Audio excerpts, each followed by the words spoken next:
आता नमो तया, कोणाला वंदन केलं? तया म्हणजे जो बुद्धीचा प्रकाशक आहे, सकलार्थ मती प्रकाश,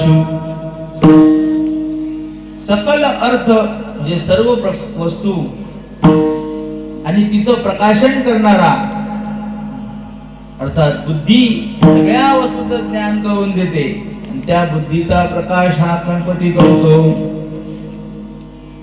याचा अर्थ आहे की बुद्धी देणं हे याच्या हातात आहे. बुद्धी देणं गणपती बाप्पाच्या हातामध्ये आहे. म्हणून कशी बुद्धी द्यायची पहा. अग्नी आहे, त्या अग्नीचा उपयोग कसा करायचा? अग्नीचा उपयोग स्वयंपाकासाठी केला तर पोट भरले, आणि त्या अग्नीचा उपयोग घर जाळण्यासाठी. अग्नीचा उपयोग कसा करायचा हे आपल्या हातात आहे. बाबांनी सकाळी सांगितलं की पूर्वी या इथले लोक कोणाच्या सुड्यात पेटून द्यायचे म्हणे.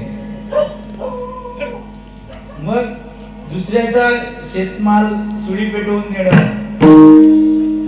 बैलाचा चारा, गुराढोराचा चारा पेटवून देणं. अग्नी काय म्हणतो? माझी चुकी नाही. उपयोग कसा करायचा हे आपल्या हातात काय?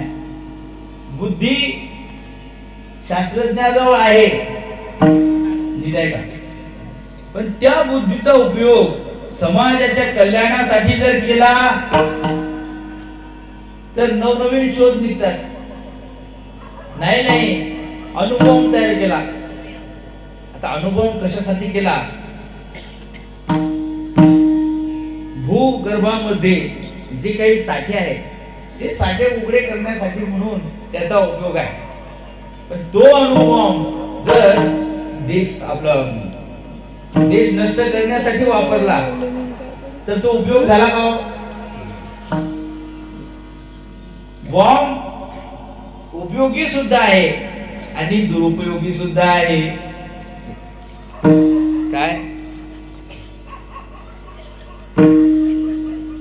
मग बुद्धी, शास्त्रज्ञाला बुद्धी दिली देवानं, त्या बुद्धीचा उपयोग जर त्याने समाज कल्याणासाठी म्हणून काही नवनवीन शोध लावले तर त्याच्या बुद्धीचा सदुपयोग झाला आणि त्याच शास्त्रज्ञाने बॉम्ब तयार केला. हा काय झाला? त्याचा दुरुपयोग झाला. मी कशासाठी सांगतो? बुद्धी दोन्हीकडे सारखीच आहे, फक्त उपयोग कसा करायचा हे आपल्या नाही त्याच्या अनुग्रहावर अवलंबून आहे. ऐका, कान आहे, डोळे आहेत, सगळे इंद्रिय आहेत. हे इंद्रिय कार्य करतात, पण या इंद्रियाची प्रत्येक एक देवता आहे. या इंद्रियाची एक देवता आहे आणि त्या देवतेचा अनुग्रह असल्याशिवाय ती इंद्रिय चांगलं काम करत नाही. श्री ज्ञानेश्वर महाराज म्हणतात, न बोलावे ते बके. जे बोलू नाही ते काही लोक बोलतात. बोलू नाही ते बोलतात, जसं बोलू नाही तसं बोलतात.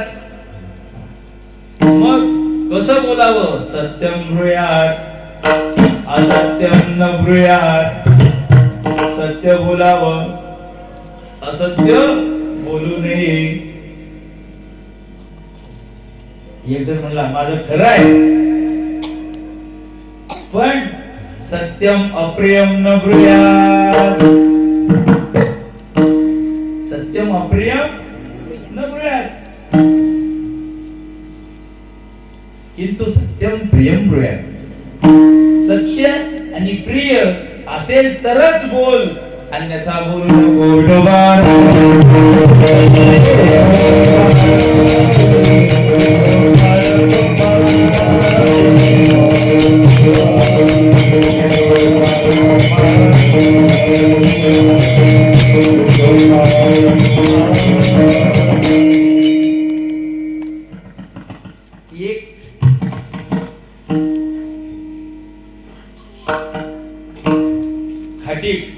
गाईच्या मागे लागला. क्यों? यहाँ से कोई गवा गई? तो एक शहाणा बसलेला होता तिथे. तो म्हणलं हो हो इधर गई. त्यानं सांगितलं खरं, पण त्याने काय झालं, त्या गाईचा जीव गेला. कबीर महाराजांना विचारलं. कबीर महाराज म्हणतात, जिसने देखी है वो कह नहीं सकते, और जो कह सकता है उसने देखी ही नहीं. हे जो खाटीक होता तो म्हणला हे वेडा आहे, याला काय आपण काय बोललो हे कळलं नाही. वास्तविक त्याला यांनी काय सांगितलं ते कळलं नाही. का? खरं सांगितलं नाही आणि खोटं सुद्धा बोलले नाही. ज्यांनी पाहिली, डोळ्यानं पाहिली गाय इकडे गेली, पण डोळे सांगू शकत नाही. तोंडानं सांगता येते, पण तोंडानं पाहिली उसने देखी ही नाही. याचा अर्थ असा आहे, सत्य बोल मुखे दुखवी अनेकाच्या दुःखी. तुकोबरायांनी सांगितलं. तुकोबराय म्हणतात, माणसानं मरायची वेळ आली तरी असत्य बोलू नये. म्हणे मग खरं बोला. हो, चोर आले आणि लावला चाकू. हे पद्या सांग पैसे कुठे, तुझ्या बाबाची चाबी कुठे? मग हा काय म्हणतो, तो आश्रमात होता, त्याने आश्रमात ऐकलं सगळं. काय? सत्यम ब्रूयात, खरं बोललं पाहिजे. मग हा म्हणला, हो ही इथे चटकवलेली चाबी. बरं झालं, तिजोरीची चाबी कुठे आहे? मग पदू म्हणतो इथे घेऊन घ्या. चोराला खरं सांगायचं नाही, खरं कुठे बोलावं याचं सुद्धा शास्त्र आहे.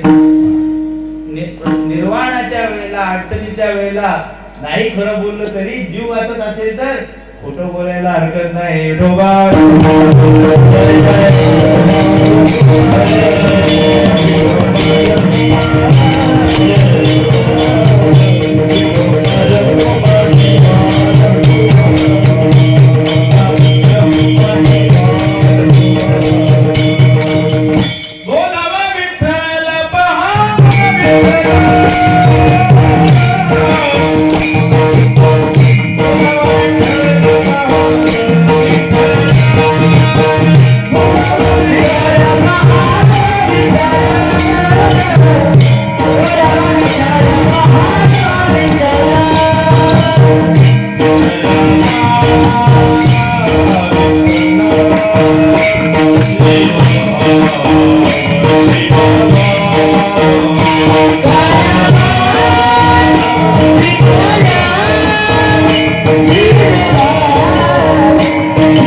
Hare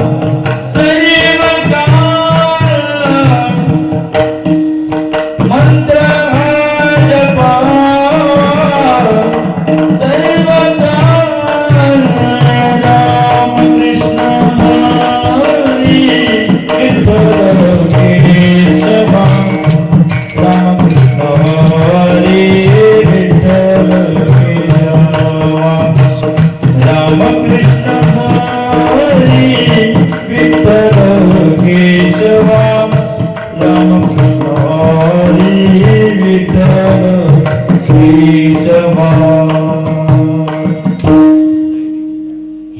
जपण्यासाठी आपल्याला वाणी दिली.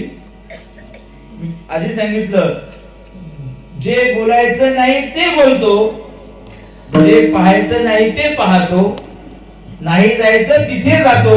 याचा अर्थ त्याच्यावर गणपती बाप्पाची कृपा हा विषय आपला. गणपतीची कधी कृपा असेल, ईश्वरानुग्रहादेव पुंसाम अद्वैत वासम, अद्वैत भावना निर्माण व्हायची असेल तर ईश्वराचा अनुभव हा असावाच लागतो. पूर्व सुकृता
पूर्ण अभ्यासाचा दास सद्गुरूचा तोची जाणे.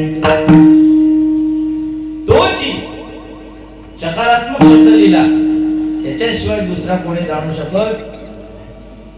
जो सद्गुरूचा दास आहे, नभे गुरुदास्य संसारिया, ऐका, जो चमड़ी बचाओ और दमड़ी बचाओ, अंगाला धक्का लागू देत,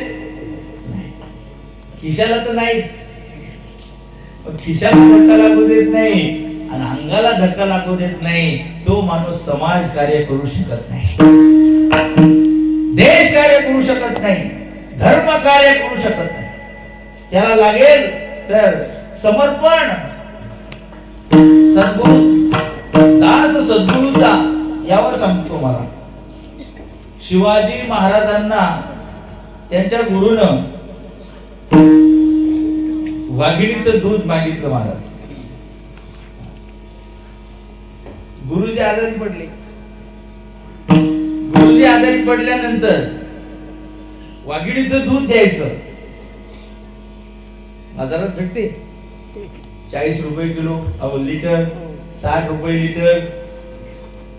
डेअरीवर तुमच्या वाघिणीचं दूध मिळते.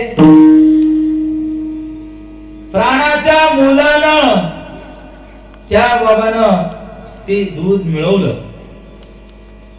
वाघीण अशी जप धरून बसली.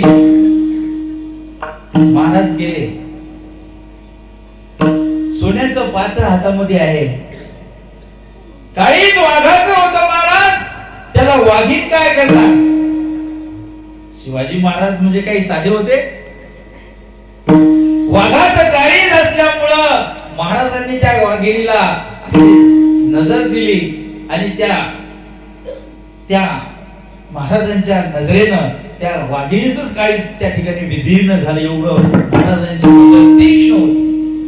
धैर्य होतं, सामर्थ्य होतं, स्फूर्ती होती आणि त्या स्फूर्तीनं त्या चौकांडलेल्या वाघिणीला सुद्धा महाराजांनी त्या ठिकाणी शांत केलं आणि तिचं दूध आपल्या गुरुजीला आणून दिलं. कोण आहे गुरुसाठी वाघाच्या तोंडात हात घालणार? कोण गुरुसाठी आपलं जीवन धोक्यात टाकणारा? दास सद्गुरूचा. शिवाजी महाराजांनी गुरुसाठी औषध म्हणून वाघिणीचं दूध आणून द्यावं, याचा अर्थ हा आहे की त्यांनी देहावर उदास झाले. देहाविषयी त्यांच्या चित्तामध्ये ममत्व नव्हतं, गुरुविषयी प्रेम होतं.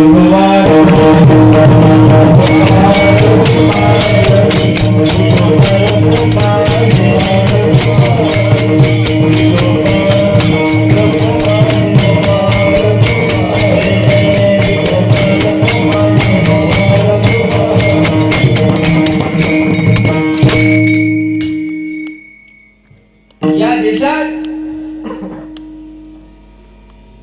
धर्मासाठी गुरुसाठी प्राणाचं बलिदान देणारे लय महात्मे होऊन गेले. त्या महात्म्यांनी आपल्या गुरुला प्रसन्न करण्यासाठी, आई वडिलांना प्रसन्न करण्यासाठी स्वतःच्या देहाची रांगोळी केली. जिजामातेनं शिवबाला नुसतं म्हटलं, शिवबा हा कोंढाणा स्वराज्यात आला पाहिजे रे. नुसतं म्हटलं महाराज. स्वराज्याचं तोरण बांधण्याकरता त्या शिवबांनी आपल्या आईचा आशीर्वाद घेतला आणि कोंढाणा सर कोणी केला? स्वतःच निघाले स्वारीवर. लग्नाची पत्रिका घेऊन तानाजी मालुसरे तिथे आले होते की माझ्या पोराचं लग्न आहे आणि तुम्ही लग्नाला यावं. पण ही सगळी त्यांची ती पत्रिका आणण्याची त्याची आणली त्याने, पण इथे जी घाई चालू होती ती घाई वेगळीच होती. महाराजांना माहित होतं की ह्याला जर कळलं की मी स्वारीवर जात आहे तर हा सगळं बाजूला ठेवून हात जाईल. हे कोणीच सांगेना.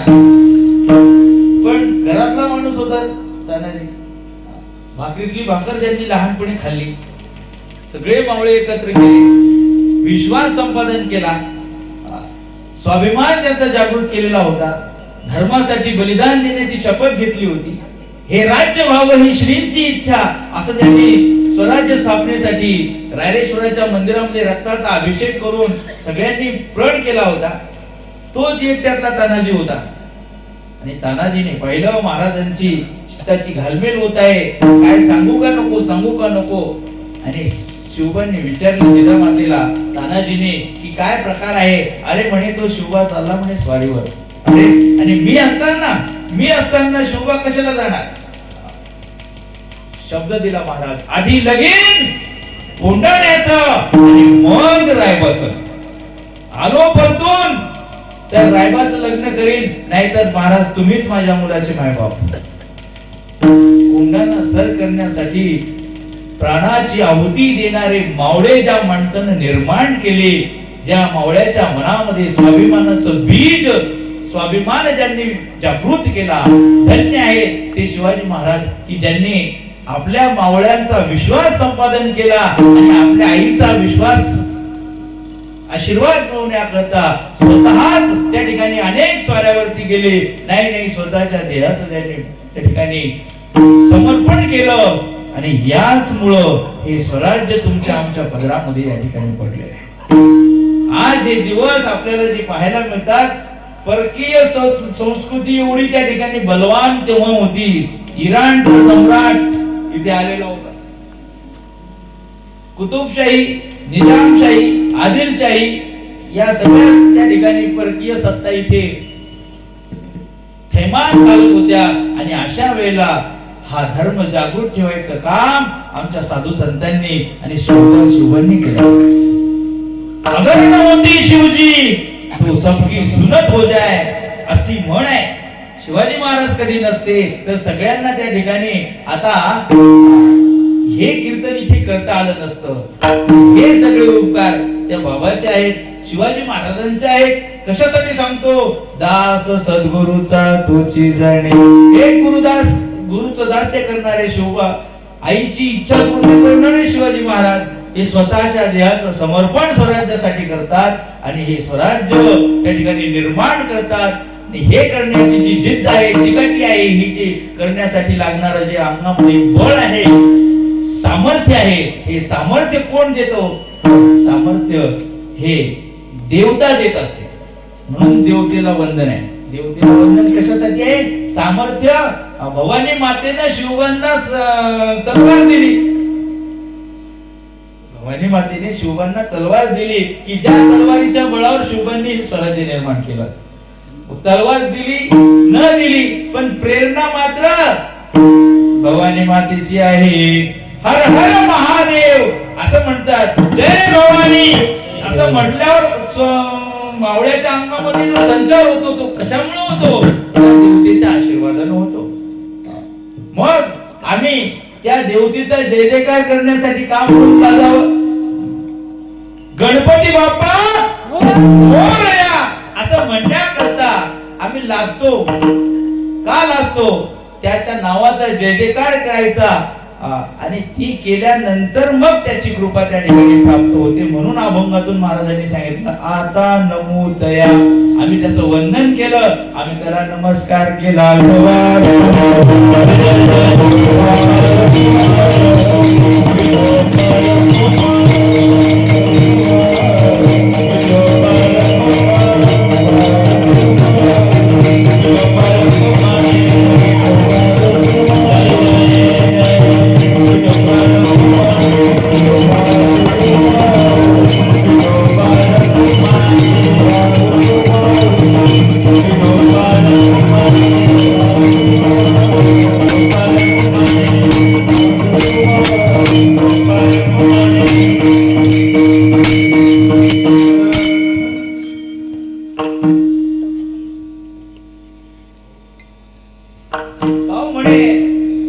नमस्कारानं काय होते?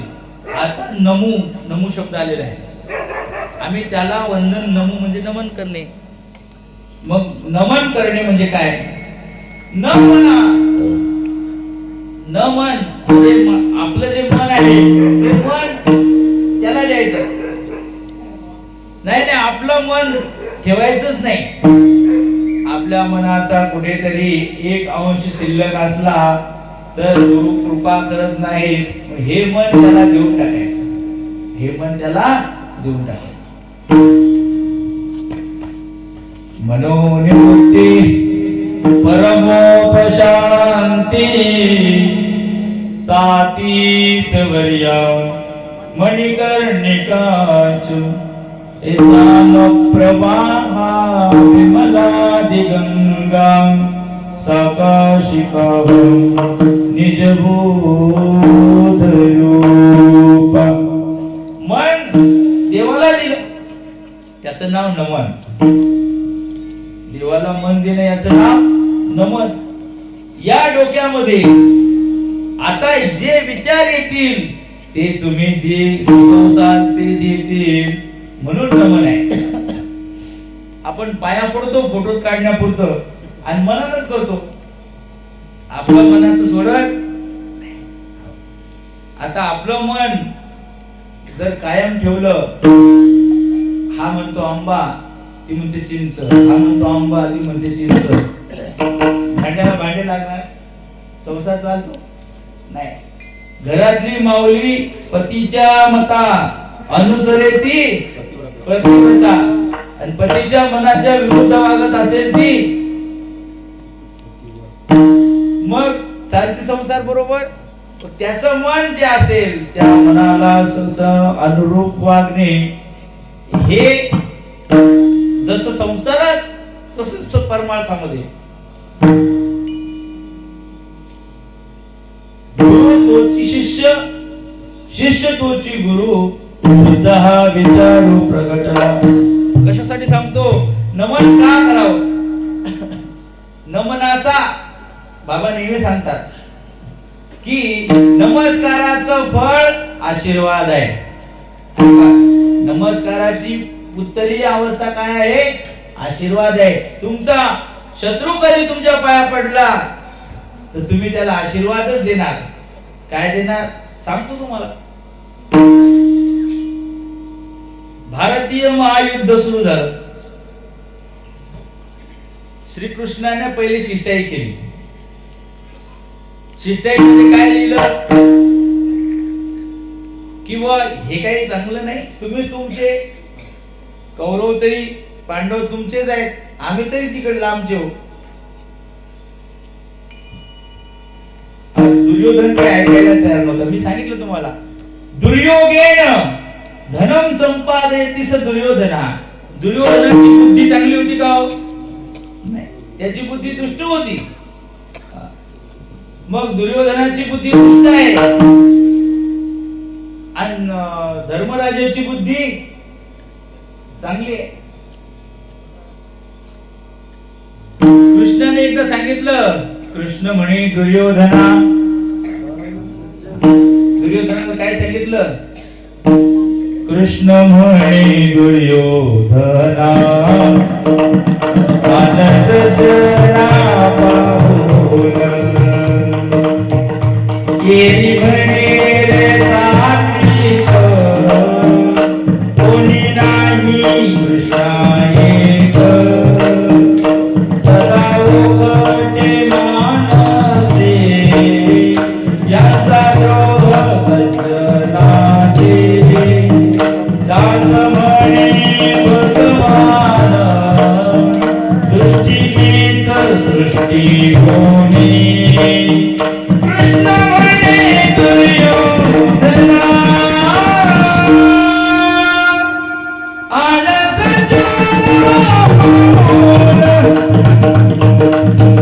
कृष्ण म्हणे दुर्योधना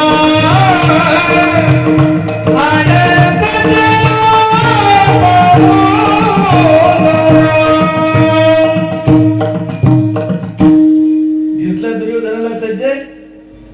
दुर्योधन म्हणला, काय देवा हे सगळे बदमाश येते बसलेले. असं दुर्योधन म्हणला. धर्मराजाला सांगितलं. धर्मराजा दादा त्याच्या कृष्णापेक्षा मोठे होते धर्मराज. म्हणजे आता तुम्ही घेऊन या सज्जन एखादा दुष्ट आणा. धर्मराजाला दुष्ट पाहायला सांगितला. धर्मराजाला दुष्ट माणूसच दिसला नाही. धर्मराजाला सगळे चांगले दिसले. दुर्योधनाला सज्जन सापडला नाही. दुर्योधनाला सज्जन सापडला नाही आणि धर्मराजाला दुष्ट सापडला नाही. कशासाठी सांगतो? दुर्योधन दुष्ट बुद्धीचा होता का त्याला सगळे दुष्ट दिसत होते. जाकी रही भावना जैसी जाकी रही भावना जैसी प्रभु मूर्ति तीन तैसे जाकी रही भावना जैसी.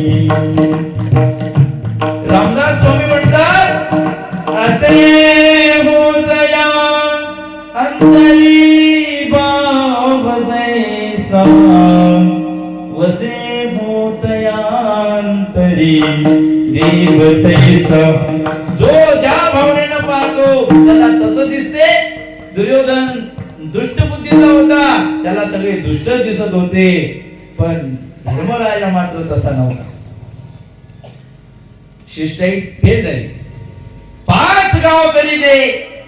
तुम्ही 5 गाव सुईच्या आग्रावर मावेल एवढी सुद्धा जमीन देणार नाही. मग कृष्ण म्हणला, आता मरायला तयार राहा. झालं युद्ध. त्याच्या जी काय सांगतो त्याच्या इच्छेने सगळं होते. तो तुमच्या बुद्धीला डायव्हर्ट करण्याचा प्रयत्न करतो, वळवण्याचा प्रयत्न करतो. आपण वळत नाही, त्याला इलाज नाही. दुर्योधन वळला नाही. ज्ञानेश्वर महाराज म्हणतात, माळी जेवते नेले तेवते निवांत तची गेले तया पाण्या ऐसे केले होवावे गा. माणूस दुर्बुद्ध आग्रह टाकत नाही आणि आग्रहाचाच माणसं दुर्बल होतात. पूजनीय बाबा नेहमी सांगतात की तुझा आग्रह सोड. आग्रह सोडला की सगळं सगळं तुझ्या मनासारखंच होते. माणूस काही आग्रह टाकत नाही. आता पाणी दंडाचं पाणी शेतकऱ्यानं असं वळवलं. पाणी म्हणते का मी असं जात नाही इकडं. जसं वळवलं तसं जाते. एक सांगा हो तुम्ही सरळ इकडे जायचं तिकडे जायचं. एक सांगा नाही, जिकडे वळवलं तिकडे पाणी वळते. तया पाणी ऐसे केले होवावे गा. दुर्योधनाची बुद्धी दुष्ट होती आणि ती दुष्ट बुद्धी तुमच्या आमच्यामध्ये वास करत असेल तर आम्ही सुद्धा दुर्योधनाचेच वंशज आहोत असं समजायचं. दुर्योधन म्हणजे काही राक्षस नव्हता, पांडवाचा भाऊच होता. पण त्याचं नाव कोणी ठेवत नाही. दुर्योधनाचं नाव ठेवतं कोणी? कोणी नाव ठेवत नाही, नाव घेत नाही. नाव घेईल, नाव घ्यावं, नाव ठेवावं, त्याच्या नावाचा उच्चार व्हावा, जय जयकार व्हावा याच्यासाठी प्रयत्न करावा. आपला आग्रह सोडावा लागतो. धर्मराजा आणि यांचं युद्ध जुंपलं. नियम असा आहे की गुरुला वंदन करत असतात. गुरुच्या आज्ञेने कोणतीही गोष्ट करत असतात. म्हणून युद्धाच्या अगोदर काय का बरं व्यवहार काय. पूजनीय गुरुवर भगवान बाबा हे उदाहरण नेहमी सांगत असतात की नमस्काराचं फळ आशीर्वाद.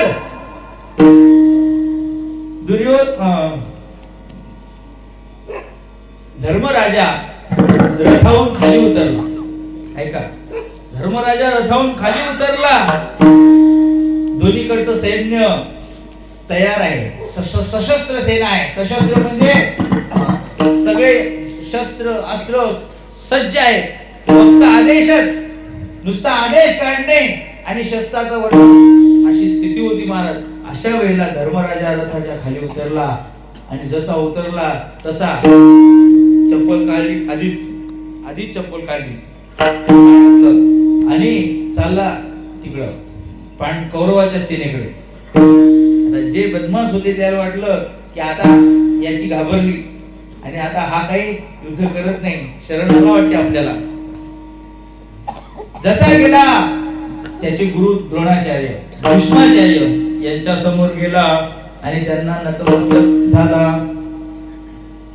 गुरुर् ब्रह्मा गुरुर्विष्णू गुरुर्देवो महेश्वरा गुरु साक्षात परब्रह्म तस्मै श्री गुरवे नमः. वंदन केलं महाराज आणि जसं वंदन केलं गुरुजीला तसं गुरुंनी आशीर्वाद दिला, विजयी भव. भीष्माचार्याला वंदन केलं, भीष्माचार्य म्हणतात विजयी भव. आणि नुसता आशीर्वाद दिला असं नाही, ते म्हणले सुद्धा धर्मा कदाचित तू जर पाया पडायला आला नसता तर पहिल्याच पाण्यात तुला मारत होतो म्हणे. पण आता आम्ही तुला आशीर्वाद देऊन बसतो. नमस्काराचं फळ आशीर्वाद आहे. म्हणून नमस्कार का कशासाठी करायचा? आता नमो तया, त्याला नमस्कार याच्यासाठी करायचा. निर्विघ्नं कुरु मे देव सर्व कार्येषु सर्वदा. कोणत्याही प्रकारचं विघ्न आमच्या कामामध्ये येऊ नको म्हणून त्याला वंदन आहे.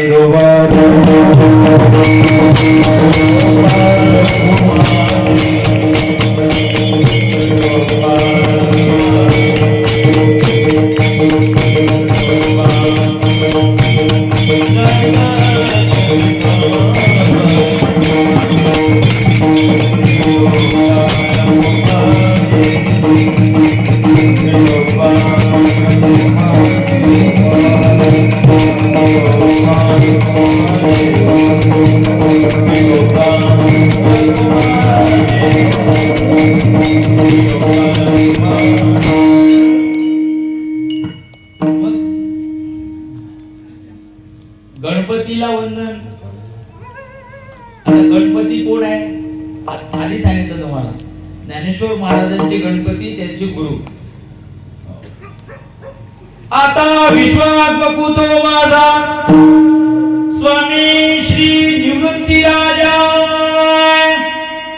निवृत्तीनाथ हेच त्यांचे गुरु आणि गुरु हेच त्यांचे गणपती. मग गुरु हेच गणपती आहेत आणि गुरुलाच आता ऐका तुम्ही मग काही बोलता हो. गुरु गणपती, गणपती काय देतो? गणपती काय देतो? बुद्धी देतो. गुरु काय देतात? गुरु सुद्धा ज्ञानच देतात ना. बुद्धीचं काम काय आहे? योग्य काय अयोग्य काय सुचवणं. गुरुजी काय सांगतात ते सांगतात ना. गुरु पण योग्य काय अयोग्य काय. गणपती मूर्ती जो गणपती आहे तो गणपती आणि हे गुरु हे जिवंत गणपती. ऐका नाही. मुका गुरु म्हणजे तो बाबा आणि बोलका देव बोलका गणपती म्हणजे आपले गुरु महाराज. गुरु महाराज सुचवतात हे चुकलं, हे असं नाही, हे असं करायचं, मार्ग दाखवतात. मार्ग दाखवून गेले आधी, मार्ग दाखवून गेले आधी, मार्ग दाखवून गेले आधी, मार्ग दाखवून गेले आधी.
पंथे चालू जाता न पडे गुंता कुठे नाही. मार्ग दाखवण्याचं काम, योग्य काय योग्य काय सुचवण्याचं काम गुरु करतात. तेनेची पंथे चालू जातात, त्याच पंथानं जायचं. महाजनो येन गतस पंथा. येन म्हणजे ज्या पंथानं, महाजन म्हणजे श्रेष्ठ पुरुष, महानुभाव पुरुष, गुरुजी लोक जे गेले तेनेची पंथे चालू जातात. हे असंच आहे. इथं मिथ्यमेव भवति श्रद्धा. इतर किती ब्रह्मारूपा असतात की बुद्धी इति श्रद्धा. मग गुरुच्या वचनावर नितांत विश्वास असणं, अढळ श्रद्धा असणं, याचं हे केल्यानं काय होते तर हे केल्यानं उद्धार होतो. नाहीतर मग चाललीच गाडी खड्ड्यात. गाडी चालवायची म्हटल्यावर काय नियम, काय काय नियम आहे? डाव्या बाजून चालवा, डोळे लाल करून चालवायची, हा पहिला नियम आहे. नाही काय होते, काय होते हे ऐकण्याकरता जिवंत राहिला तर राहतो जिवंत. चला गेली गाडी, हाय गेला गाडी गेली. मग ही जी गाडी आहे ही आपले शरीर रूपी रथ आहे. या शरीर रूपी रथाला आत्मानं रथिनं विद्धि बुद्धींच सारथी. बुद्धी सारथी आहे. सारथी म्हणजे ड्रायव्हर आहे. नीट आहे का? बुद्धी ड्रायव्हर आहे आपल्या रथाचा. मग या रथाचे ड्रायव्हर जर बुद्धी आहे तर ती बुद्धी कशी पाहिजे? लागलेली चालत नाही, स्थिर पाहिजे. स्थिर म्हणजे त्याला स्थितप्रज्ञ म्हटलेलं आहे. गीतेमध्ये त्याला स्थितप्रज्ञ म्हटलेलं आहे की जी बुद्धी कधी ढळत नाही, चळत नाही, तिला बुद्धी म्हणतात. मग चढळ नाही, अढळ आहे, स्थिर आहे. अशा स्थिर बुद्धीचा होण्याकरता त्या बुद्धीचा जो दाता आहे, जो अनुग्रहित आहे, त्या बुद्धीचा प्रकाश करणारा जो गणपती आहे, त्या गणपतीला या अभंगातून डोळे भगवान बाबा वंदन करतात. आणि त्या गणपतीची कृपा झाल्यानंतर काय होते तर अभंगाच्या दुसऱ्या चरणात सांगतात, तुम्ही जे बोलताल ते होते.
बाबा सांगतात वाचालंकार लाभे. वाचा म्हणजे वाणी, वाणीला सामर्थ्य प्राप्त होते, अलंकारिक वाचा होते. सर्व सिद्धी लाभे. सर्व सिद्धी म्हणजे वाचा सिद्धी. वाचा सिद्धी म्हणजे जे बोललं ते होते, जे बोललं ते होते. बाबा जे बोलतात तसं होते. का होते? कारण त्यांनी तप केलं. त्यांनी तप केलं. आपण नुसतंच बोलतो, काहीच होत नाही. होणं जाणं काहीच नाही, नुसतीच बडबड चालली. याच्यासाठी मागे मागे बहुता जन्मी हेची करिता लो आम्ही. नुसतं बोलून चालत नाही. त्या बोलण्याच्या माग तुम्ही लिहिलं कागदावर, एक शून्य लिहिला, त्या शून्याच्या पुढे, त्या शून्याच्या पुढे 10 शून्य लिहिले. लिहिलं बँकेत चेक, बँकेत चेक दिला, त्यांनी खातं तपासलं, खात्यात पैसेच नाही घेतले. तुम्ही जे लिहिता त्याच्या अगोदर तुमच्या खात्यामध्ये एवढे पैसे असले पाहिजे तर लिहावं. बोललं ते होण्याकरता आधी तप पाहिजे. मी हे सांगतो, नाही तो काय ते शब्द नुसतं बोलून मागत नाही, त्याच्याकरता सामर्थ्य लागते. आणि हे सामर्थ्य तो बाबा देतो. मला हे सांगायचं, गणपती बाप्पाच्या कृपेनं काय होते? वाचा अलंकार लाभे सर्व सिद्धी. आपली बुद्धी माणसाला असा मेसेज देत असते. बुद्धी काय करते? मेसेज देते. कुठला मेसेज देते? की बाबा हे जे करतो ना तू, हे काही बरोबर नाही बरं. तर बुद्धीचा मेसेज जो आला आपल्याला, आपण म्हणतो एक मन माझं असं म्हणत होतं, एक मन म्हणजे बुद्धी, बरं का. प्रत्येकाजवळ दोन मन असतात. दोन मन म्हणजे दोन प्रकारचे विचार असतात. Positive thinking, negative thinking. सकारात्मक दृष्टिकोन, नकारात्मक दृष्टिकोन. दुष्ट बुद्धी, सद्बुद्धी. मग माणसाचं जे मन आहे ते मन सांगते की हे काही बरोबर नाही, तरी माणूस करतोस, माणूस तरी करतो. हे तरी जे केलं जातं त्याचं फळ दुःख. आणि त्या बुद्धीनं दिलेला मेसेज ऐकला आणि तसं वागला तर पुढचा अनर्थ टळतो. पुढचा अनर्थ टळतो. काय अनर्थ आहे? नाथ महाराजांनी केलं सांगितलं की बाबा मी सांगतो ते तुम्ही ऐका. काय? आणि जर ना ऐकसाल तर काय होते?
उत्तर दिलं महाराजांनी.